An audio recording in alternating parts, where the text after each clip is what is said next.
No. आज आषाढी एकादशी, तर त्यानिमित्ताने आपण उपवासाचे सर्वच जण वेगवेगळे पदार्थ करत असतात. तर आपणही बघूया. माझे नाव सौ रत्ना रवींद्र लोखंडे, राहणार पिंपळनेर. तर मी आता साबुदाण्याची खीर करते. तर मी अगोदरच वाटीभर साबुदाणा भिजत घातला होता.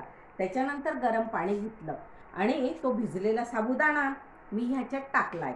तर हे बघा, हा चांगला शिजलाय. इथे हा साबुदाणा मी चांगला शिजवला आणि ह्याच्यामध्ये आता मी थोडंसं दूध घालणार आहे.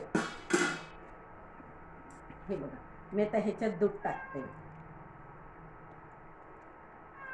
हे दूध घातलंय आणि परत याच्यात मी आता साखर टाकते.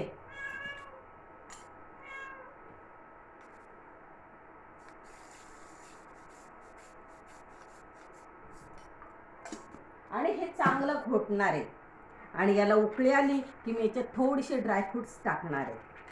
ही अशी झाली आपली सुंदरशी साबुदाण्याची खीर. धन्यवाद.